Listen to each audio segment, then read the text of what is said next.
Hello everyone. Today I'm going to start class 10th subject English chapter 6. The name of the chapter is The 100 Races and it is the second part of this chapter. The chapter has been divided into two parts. So this is the second. And you must know about the story. The story is about a little girl and who belongs to a poor family, and she had two friends and they always teased her, but one of the girl was not in favor of this, so she always felt guilty for that. But the other girl, who was the topper of the class and who was good in studies, she always teased her, she always make fun of her. So this story is about that. And suddenly जब वो उससे पूछा करती थी कि ये जो कहानी है ये एक बच्ची के बारे में है जो एक पुअर फैमिली से बिलोंग करती है और जो वहाँ की है भी नहीं। फर्स्ट पार्ट में ये सब स्टोरी है कि वो उस कंट्री की नहीं है, इसलिए उसका नाम भी जो है वो अमेंडा नाम है। तो सबको पहले तो उसके नाम पे हंसी आती थी कि ये कैसा नाम है, और सब उसके नाम का भी मजाक उड़ाया करते थे। और Wanda Petronski, sorry Amanda is not, Wanda Petronski. And वो बिलोंग करती थी एक पुअर फैमिली से। जब उससे क्लास में गर्ल्स पूछा करती थी, और सबसे स्ट्रेंज थिंग्स की थी कि वो जो बच्ची थी जो उसका इतना मजाक उड़ाती थी वो क्लास के टॉपर थी। सबसे she was the most intelligent girl in the class. तो यहाँ पर अब कहानी हम आगे शुरू करते हैं कि क्लास में एक कंपटीशन होता है और उस कंपटीशन में वो फर्स्ट आती है, लेकिन वो 3 दिन से स्कूल नहीं आ रही थी। तो सडनली उसको रियलाइज़ भी हो रहा था कि भाई वो क्यों नहीं आ रही है। स्कूल में एक ड्राइंग कंपटीशन होता है जिसमें वो 100 ड्रेसेस बनाती है और वो कंपटीशन जीत जाती है। अब जो गर्ल्स हैं उनको रियलाइज़ हो रहा है, दे आर रियलाइजिंग कि यार she was a very good girl and we always made fun of her. तो यहाँ जो एक और सेकंड गर्ल है उसको बहुत ज़्यादा रियलाइज हो रहा है, दूसरी को भी रियलाइज़ हो रहा है। और जब से वो चाहते थे कि वो उससे बात करें, एक ईगरनेस बच्चों में आ जाती है कि वो कहते हैं कि अरे तुम्हें पता है तुम फर्स्ट आई हो। वो बताने के लिए कोशिश करते हैं, बट सडनली उनको पता चलता है कि वो स्कूल छोड़ चुकी है। और तो यहाँ पर हम वहीं से शुरू करते हैं कि while the class was circling the room, the monitor from principal's office brought Miss Mason a note. Miss Mason read it several times and studied it thoughtfully for a while. Then she clapped her hands. Attention class, everyone back to their seat. While the shuffling of feet had stopped and the room was still and quiet, Miss Mason said, I have a letter from Vanda's father and I went to read to you. Miss Mason stood there a moment and the silence in the room grew tense and expectant. The teacher adjusted her glasses slowly and deliberately. Her mother indicated that was coming. This letter from Vanda's father was a matter of great importance. Everybody listened closely as Miss Mason read to the brief. Class जो है वो अपना इधर उधर घूम रही थी। Monitor जो थे वो प्रिंसिपल ऑफिस से एक मिस मैसन के लिए एक नोट लेकर आता है, और मिस मैसन उस लेटर को कई बार पढ़ती हैं और बहुत ज़्यादा सोचती हैं फिर एक पल के लिए, और वो बच्चों को एक क्लैप बजा के इशारा करती हैं कि सभी ध्यान दीजिए, अपनी अपनी सीट पर बैठ जाइए। और she asks to sit everyone on the. तब जब सब बैठ जाते हैं, क्लास बिल्कुल साइलेंट हो जाती है। तो फिर वो खड़ी होती हैं और उनको लग रहा था कि बहुत ज़्यादा टेंशन में थी, और फिर वो अपने ग्लास को एडजस्ट करती हैं।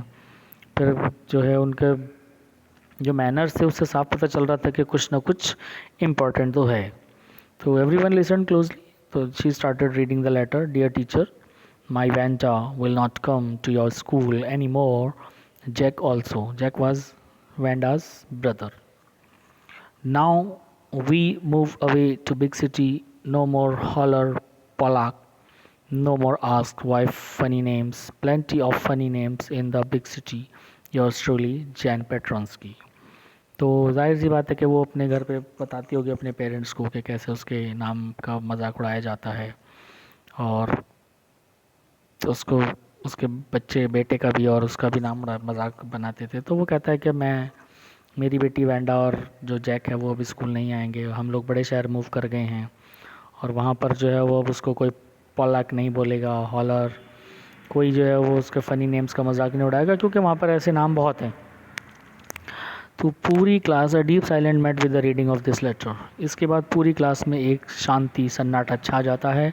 Miss Mason took off her glasses, blew on them and wipe them in her soft white handkerchief, then she put them again. वो अपना ग्लास उतारती हैं, उसको साफ़ करती हैं। She was also emotional, so फिर से वो चश्मा पहन लेती हैं। When she spoke her voice was very low. अब वो जब बोलना शुरू करती हैं तो बहुत स्लो थी। I am sure that none of the boys and girls in room 13 would purposely and deliberately hurt anyone's feeling because his or her name happened to be along. अब वो समझाना चाहती हैं कि मुझे आगे से मुझे पूरा यकीन है इस बात का कि कोई भी लड़का या लड़की इस रूम में, रूम 13 उनकी क्लास थी, तो उसमें कोई भी उनका मजाक नहीं उड़ाएगा और पर्पसली किसी को चढ़ाएगा नहीं, किसी को हर्ट नहीं करेगा कि उसका नाम बहुत लंबा है या उसका नाम अजीब है या इस तरह का नाम है। To think that he was sad in thoughtlessness.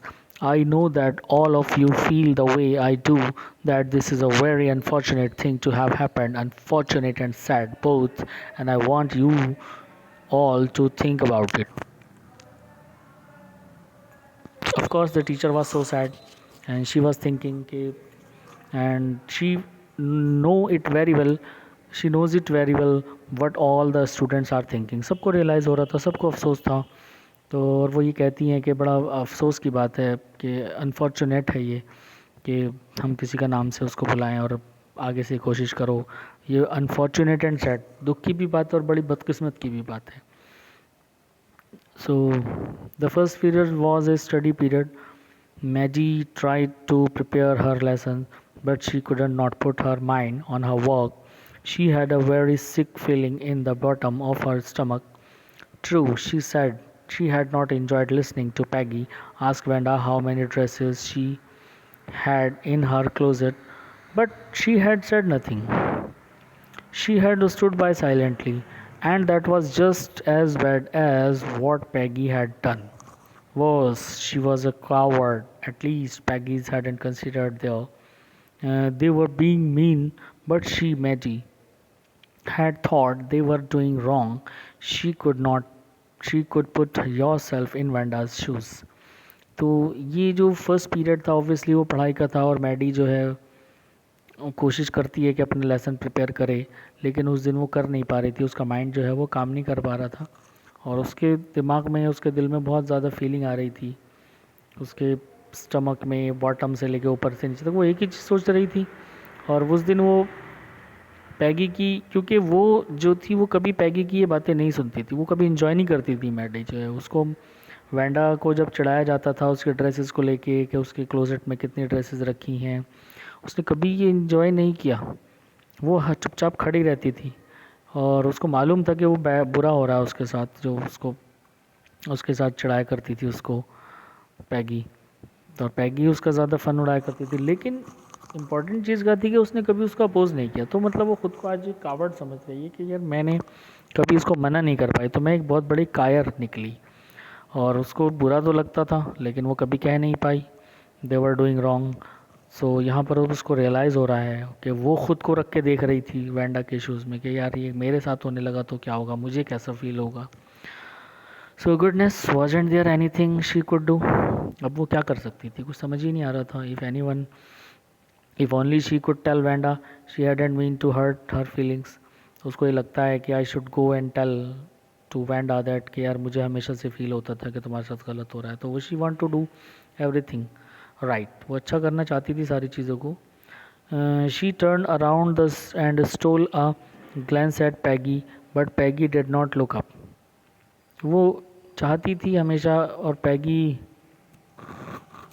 को समझाना चाहती थी और चाहती थी, लेकिन पैगी कभी देखती नहीं थी। उस दिन भी क्लास में वही हो रहा था, वो चाह रही थी कि पैगी उसकी तरफ देखे, लेकिन पैगी देख ही नहीं रही। She seem to be studying hard, वो तो पढ़ाई में कर रही है क्योंकि वो तो मेहनती लड़की थी। सो वेल वेदर पैगी फेल्ट बैडली और नॉट, तो पैगी को ये चीज़ बुरी लगी या नहीं लगी, मैडी को बहुत लग रही थी हैड टू डू समथिंग। उसने ठान लिया था कि नहीं मैं तो कुछ करूँगी, इसको गिल्टी फील हो रहा है या नहीं और ये अपोलोजाइज़ करना चाहती है, कन्फेस करना चाहती है या नहीं, but I will do something. So she had to find Vanda Petronsky. Maybe she had not yet moved away. Maybe Peggy would climb the heights with her and they would tell Vanda she had won the contest. They had thought she was smart and the 100 dresses were beautiful. तो वो ये ठान लेती है और उसके mind में बहुत सारी चीज़ें आ रही हैं. शी इज़ थिंकिंग कि शायद वो अभी गई ना हो. शी इज़ थिंकिंग कि she might not have gone. अभी तक वो गई नहीं हो सकता है वो वहीं हो, कम से कम मैं जाऊं, क्योंकि वो एक बहुत ऊंची हाइट पर रहती थी जहाँ उसका घर था. तो हो सकता है वो गई ना हो. तो वो जाना चाहती थी कि चलो जाके वैंडा को कम से कम बताया जाए कि वो कॉन्टेस्ट जीत गई है. और वो बताना चाहती है कि तुम बहुत स्मार्ट थी, तुम्हारी ड्रेसेस भी बहुत अच्छी थी. And the next part of this story I will discuss in the next video because the video will get too large. So hopefully we will discuss next part of this story in the next video. Thank you.